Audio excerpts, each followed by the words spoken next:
बंगाल की धरती पर गरजे बीजेपी के 3 धुरंधर, हिला दिया ममता बनर्जी का किला। क्या बंगाल को मिलने जा रहा है नया सीएम? बंगाल की धरती पर बीजेपी की त्रिशक्ति उतरी और तहलका मचा दिया। पीएम मोदी, गृह मंत्री अमित शाह और यूपी के सीएम योगी आदित्यनाथ ने एक साथ सीएम ममता पर ट्रिपल अटैक कर दिया। सेकेंड राउंड की वोटिंग से पहले बीजेपी का ये ट्रिपल अटैक टीएमसी पर बहुत भारी पड़ सकता है। ममता सरकार पर सबसे बड़ा कड़ा प्रहार पीएम मोदी ने परगना की रैली से किया। पीएम मोदी ने अंग, बंग और कलिंग की बात की।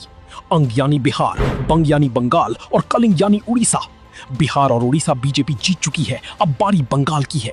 पीएम मोदी ने बंगाल विजय का प्लान बताया तो केंद्रीय गृह मंत्री अमित शाह ने जीत के बाद आगे की रणनीति का खुलासा किया।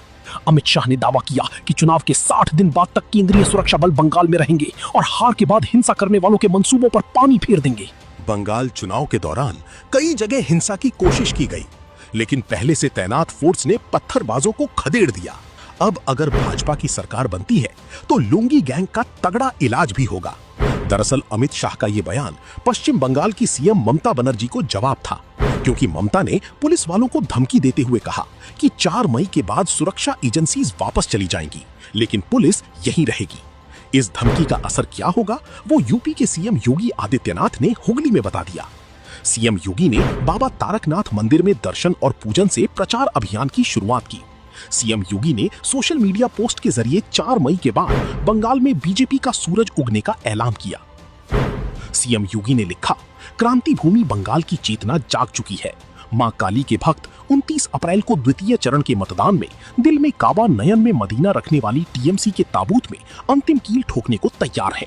निसंदेह 4 मई को टीएमसी का अंधेरा छटेगा और बीजेपी का सूरज उगेगा। योगी ने पहले सोशल मीडिया पर टीएमसी को चैलेंज किया, फिर चुनावी मंच से बंगाल के गुंडों को बुलडोजर से रौंदने का ऐलान किया।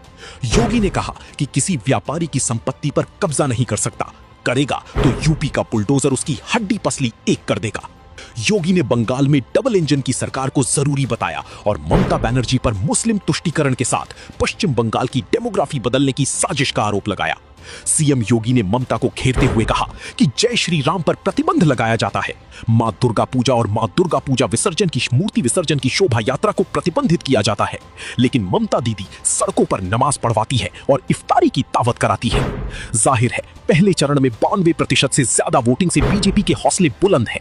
हालांकि टीएमसी का दावा ये कि 4 मई को बीजेपी 440 वोट का झटका खाएगी, मगर बंगाल में आखिरी चरण के प्रचार अभियान में जैसे बीजेपी के 3 ब्रह्मास्त्र बैक टू बैक गरजे, उससे दीदी का किला जरूर हिलता नजर आ रहा है। तो क्या इस बार बंगाल में बीजेपी अपना कमाल दिखा पाएगी? आप क्या सोचते हैं? कमेंट में बताइए।